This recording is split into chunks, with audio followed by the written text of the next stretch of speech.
అలాగే ఈ మధ్య కాలం అంటే మోకాళ్ళ ఆపరేషన్స్ చాలా మంది చేసుకుంటూ ఉంటారు. వాళ్ళకి కూడా ఫిజియోథెరపీ చేయాల్సి ఉంటుంది కదా!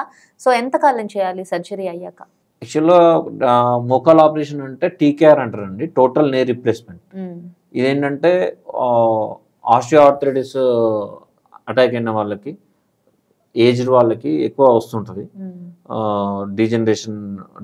ఆస్టియో ఆర్థరైటిస్ అంటే డీజనరేషన్ అవుతుంది. జాయింట్ డీజనరేషన్ అయ్యి దానిలో మధ్యలో గుజ్జు అరిగిపోవడం వల్ల, బోన్స్ అరిగిపోవడం వల్ల ఒకదానికొకటి రప్చర్ అయిపోయి అది దానిలో నుంచి ఆస్టియోఫైట్స్ కూడా ఫార్మేషన్ అయిపోయి ఆ సివియర్ కేసులో ఈ టీకేఆర్ చేస్తారు. టోటల్ నీ రిప్లేస్మెంట్ చేస్తారు.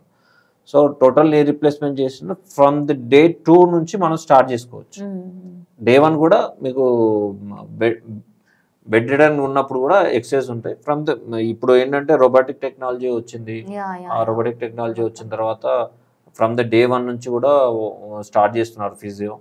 ఆ డే 1 నుంచి కూడా ఫిజియో స్టార్ట్ చేసుకొని నెమ్మదిగా ఐసోమెట్రిక్స్తో స్టార్ట్ చేసి దాన్ని ఇప్పుడు ఆఫ్టర్ 2 వీక్స్ సూచర్స్ రిమూవ్ చేస్తారండి. అప్పటి వరకు మనకు isometrics and ankle to moments చిన్నగా ఎక్సర్సైజ్ అది చేస్తూ ఒకసారి మనకు సూచర్స్ రిమూవ్ చేసిన తర్వాత కొంచెం వ్యాగరస్ ఎక్సర్సైజ్ చేయొచ్చు.